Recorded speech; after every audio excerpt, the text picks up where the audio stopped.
So here's a Tumblr moment. Here's a racial absurdity moment. This is from well into the pre-Tumblr days. Back in about, what would it be, 2001 or 2-ish, maybe 2003, probably 2002, I was invited by my mom to go down to New Orleans. She was down there for work, and she extended her stay by a few days. So her husband, my stepdad, Steve, he went down. I went down as well. They used her points because she traveled a lot to get a king size room, a double room. And she had a friend down there, Jenny, who showed us around New Orleans. It was great. Now, when you vacation with my mom, you vacation on a tight schedule. And we did it all, man. I was there, I'm going to say 3 or 4 days, and we did it all. We drove to Mississippi for a bit. We did a bayou tour. We did a haunted tour. We got a donkey ride. It was great. And we also went on a plantation tour. Now I come back to work and I tell my coworkers, oh, it was so amazing. We did the ghost tour. We did a tour of old medicine, of old doctor's offices and dentist offices. And we went to a plantation. Oh, a plantation. A plantation. How dare you? My coworker, I don't remember her name, was so offended. How could you go to a plantation?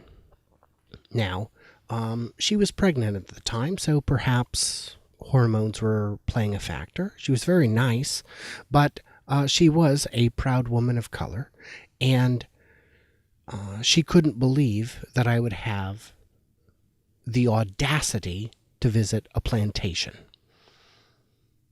I said, okay, first of all, it's not owned by a slave owner anymore, right? She goes, well, that's not the point. I said, okay, what is the point? She goes, well, it was owned by a slave owner. I go, right, but that's history. And I mean, if history is to serve any purpose, hopefully it should serve as a lesson to future generations. But wait a minute. The bigger point is this particular plantation was owned by a free man of color, a former slave. And at least according to the curators, he was a very fair master, at least by the standards of the time. But how is that even relevant? What if it was owned by the most evil white man ever? Shouldn't I still go and see the history and understand why we should never do this again? Why we should never allow even a momentary lapse in moral judgment to look back on it? I mean, who the fuck is she judging me? All I did was give $7 to some nonprofit group run through the state, as best I could tell, to understand what life was like for slaves 280, 90 years ago.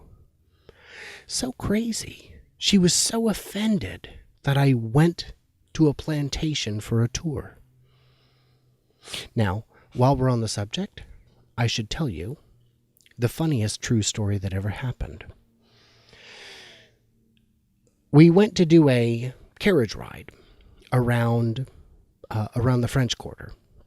And you can just hire a little cart and go around. There was 3 of us, my mom, my stepdad, myself.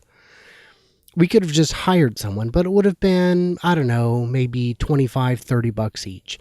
But instead, we opted for the $10 or $15 ride, which meant we had to sit there until the carriage was full. Well, the carriage driver had his. They don't use horses. They use mules or donkeys or asses or whatever they are. And while we're sitting there, Steve is my stepdad, Steve. He's looking around at the other animals.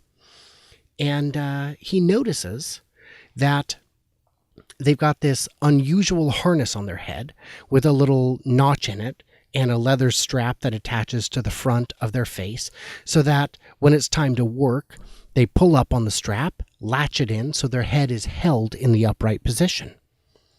So Steve finally says to the guy, he goes, hey, your horse there. He goes, no, Francis is a donkey, sir. Oh, sorry. Your donkey. Do you, is it, you pull the strap onto their head, you grab the strap and you put it on, and that's how they know it's time to work? And the guy paused and he looked back at us, and he looked at us for like 10 seconds, and he goes, no, sir, no. Francis don't need a strap on. He's hung like a donkey. New Orleans. Man, I miss you.